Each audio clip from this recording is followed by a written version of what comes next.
Good morning once again, my cherished viewers and listeners. You are welcome to More Beyond Farms. Here we bring the knowledge of science closer to your farm. In today's episode of our rabbit breeding and genetics series, we have been discussing crossbreeding. Many local rabbit farmers, in their production, they desire to improve the genetics of their animals. They want to improve the genetics of their rabbits. But how can you improve the genetics of your farm?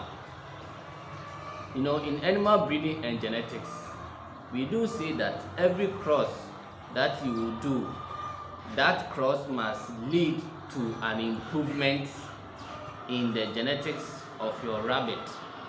So in this episode, we will be going through some series of breeding program that if you follow me to the very end of this series, you will be able to come out with an improved genetics of your farm. Whether you are using a pure breed as your breeders, whether you are using a hybrid, or you are using a crossbreed, or even the local breeds in your farm. So follow me as we go through this series. Before we begin, we have to define or explain what a breed is. Many have heard of the word breed. This is a New Zealand white breed, or we call it albino. We have Dutch rabbit over here. This is a winner, 1 month old, doing so well. And this, you can see, is also kind of Havana, or we say New Zealand black. So when we talk about a breed of an animal genetic resource, a breed is an interbreeding group of animals within the same species with some identifiable common appearance and characteristics that belong to the same ancestors. So when we talk about a breed, one of the characteristics is that, one, they should have common appearance. So when you see this small rabbit here and you see this, we can say that these are two breeds. They belong to the same breed because, one, calm down guys. One, they have the same appearance, that is, they are all white, and they have the same eye color. Their eye color is pink. Aside the appearance, they should also have the tendency to interbreed. That means when you cross them, they should come out with an offspring. So if you have a breed, you are a member of a breed and you are unable to reproduce, it means you do not belong to that breed. Then they should also have uniform or homogeneous performance. Members of the same breed should have the same uniform or homogeneous performance. That means that if the breed achieves a litter weight of, let's say, 3 kg in 3 months, all members of the breed, when subjected to the same conditions, must give you the same performance. As you can see from these winners, because let me say they are of the same breed, and now they are of the same age, and so they are giving you uniform performance. That is, their body weight is almost the same or now similar. If they belong to different breeds, then you will see variations or differences in their performance. Aside their growth rate, there could be variations in let's say litter size. This one, if it matures, it can litter maybe 3, and if they belong to the same breed, they should give you that same litter size. So that is the meaning of a breed. Basically, if 2 rabbits are said to belong to the same breed, they should have the tendency to interbreed. That is, they cross or mate and produce offspring or progeny. They should have uniform appearance. This is not of the same breed as this, because they do not have uniform appearance. They have different physical appearances, and their performance should also be the same. So our focus here is to discuss what is common among rabbit farming in Ghana: crossbreeding. Across the country, we have been intermixing the genes such that you will see this uniform performance of a New Zealand white, but it will litter and give you black. That is the result of crossbreeding. The rabbit genes has been mixed all across the country, and so we cannot purely say this is a Dutch rabbit because the genes has been mixed. So we are going to learn how we can use crossbreeds like this to improve the genetics of our population. So crossbreeding simply means that you are mating animals of different breeds or lines. When you talk about crossbreeding, it means you mate animals of different breeds or lines. That is, you take a Dutch rabbit and you mate it with a New Zealand white rabbit. Then the progeny that will come are crossbreeds. Okay, so within the same breed, you can have lines, what you call lines or strain. Members of the same breed may have some level of differences or variations. So in the same breed, you may have lines or strain. Some lines may have higher litter size, some lines may have faster growth rate, some lines may have stronger or ability to resist diseases, among others. So you'll be able to know how to follow different lines in our breeding system and how we can use it to improve the performance of our population. So crossbreeding of animals of different breeds is systematic and a way of mating animals of different breeds, as I've mentioned, as part of a well-designed breeding program. What are the pros and cons of crossbreeding in commercial rabbit farming? So in this episode, we will explain the theoretical background of crossbreeding and the different crossbreeding systems. We outline the structure of the breeding programs in all. So crossbreeding takes place after the selection of the parents in different breeds or different lines and is structurally embedded in a breeding program. So before you can do crossbreeding, you must first of all select your parent. Which of the rabbits should become your parent? Are you going to use a New Zealand black as your parent, or you are going to use a New Zealand white as your parent, or you are going to use Pavilion, Havana, Dutch, whichever breed that is available to you, you can use them in crossbreeding.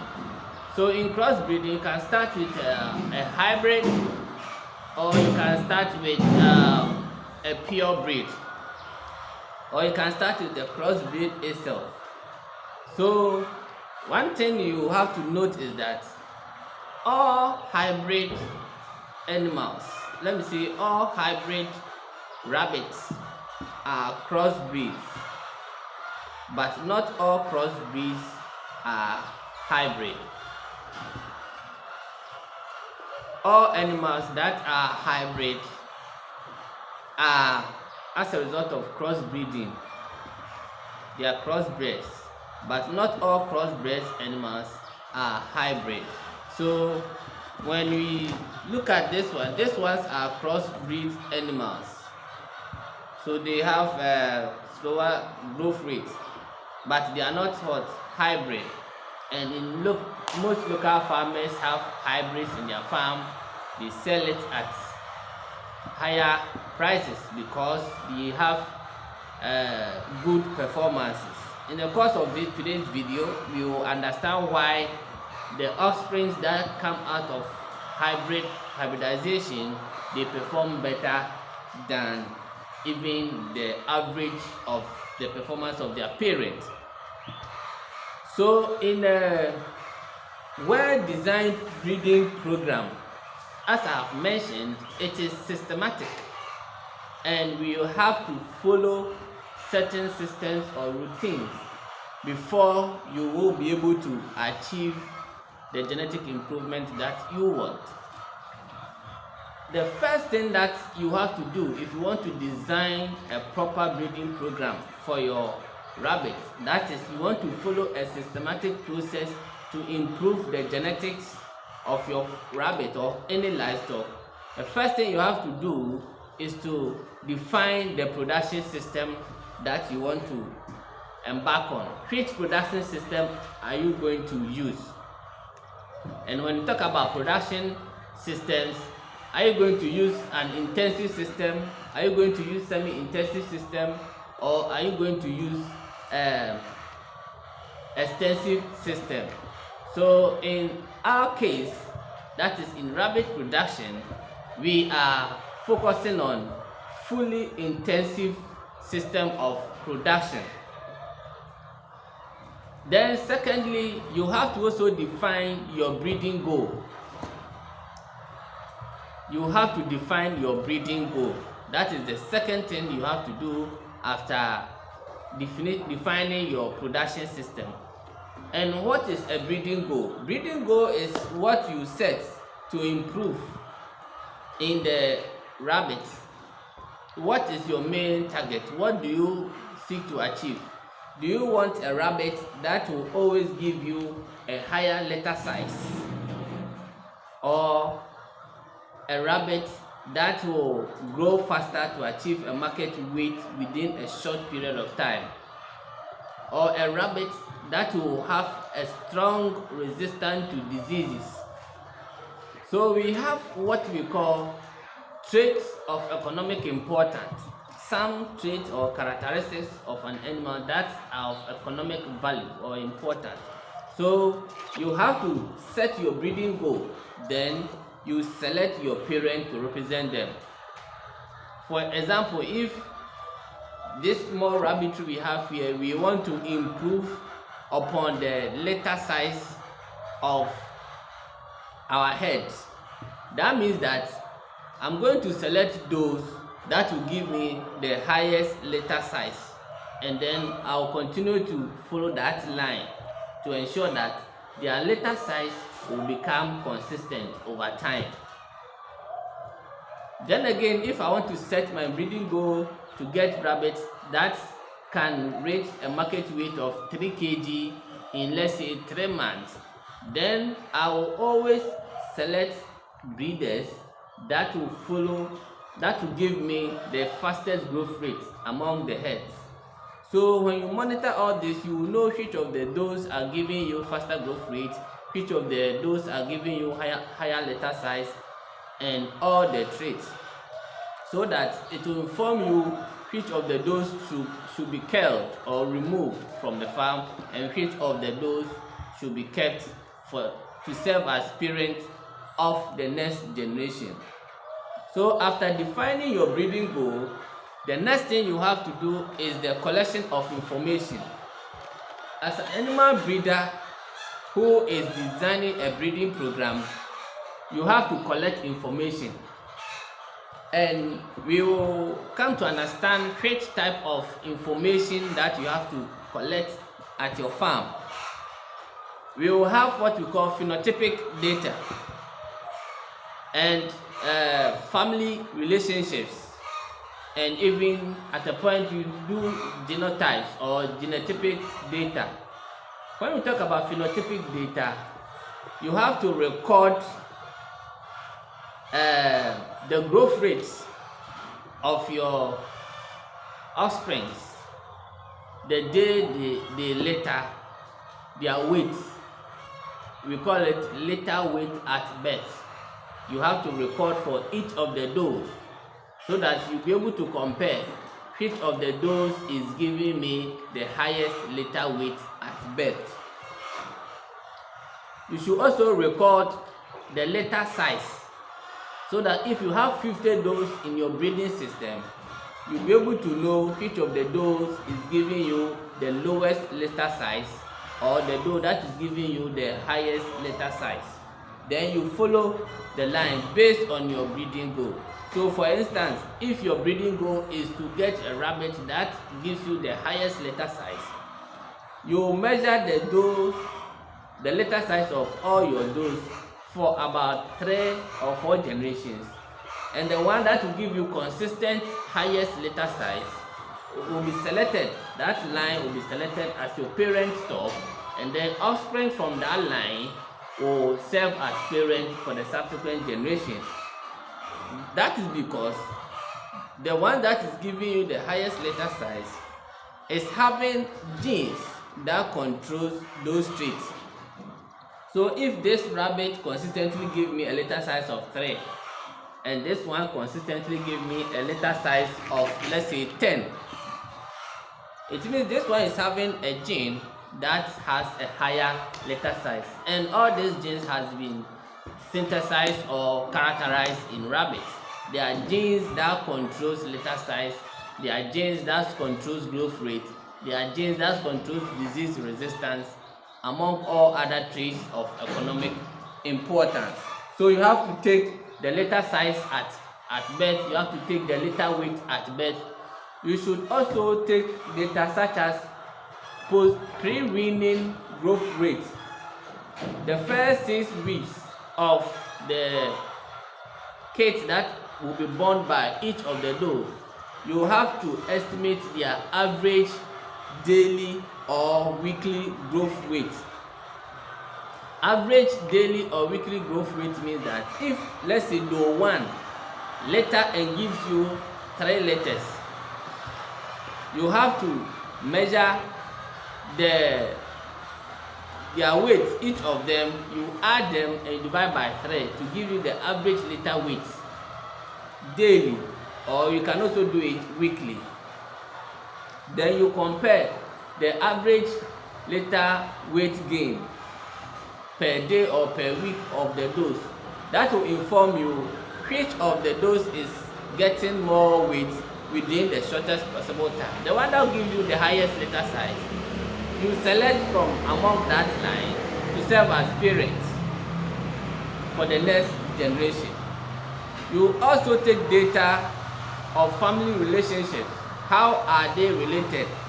This sire, in animal production, sire is the male animal and dam is the female animal.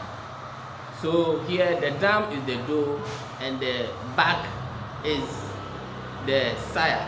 So I'll use those words interchangeably in this discussion. So the sire or the back can be selected to serve as parents in the next line. So in the breeding program, after data collection, you should also determine selection criteria. Now you want to select some of the rabbits from a certain parent or lines to serve as parent for the next generation. What methods can you use to select some of them as parents for the generation? So we will discuss those methods as well. We have genetic model selection, we have breeding value estimation, and among other methods. So in the genetic model, we will discuss all the models that can be used to select your breeding stock so that it will lead you to an improvement in the genetics of your rabbit. You also learn how to estimate breeding value.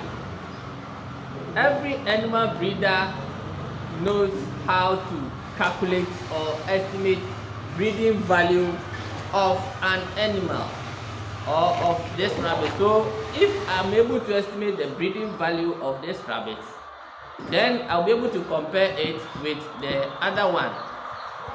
Breeding value is estimated to be the genetic potential or the genetic performance of the animal. So assuming I estimate the breeding value of this rabbit to be 1.2 and the breeding value of this is 3, that means that this one has a higher genetic potential than this one, and so this animal automatically should serve as the parent of the next generation.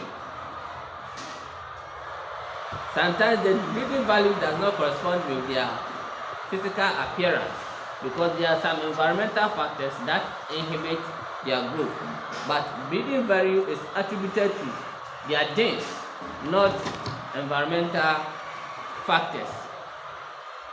After determining your selection criteria, you have to also do selection and mating. Now you select the parent stock from them, you do your mating, then you do prediction selection to response. Then you find out the consequences of mating decisions. Then you do dissemination, structure of the breeding program, you do crossbreeding, then finally you evaluate your genetic improvement and genetic diversity, the offspring that will come out, how genetically diverse are they from other populations. So that is it for today in our episode in genetic breeding and genetic program. Follow for more on this channel as we improve the genetics of our population.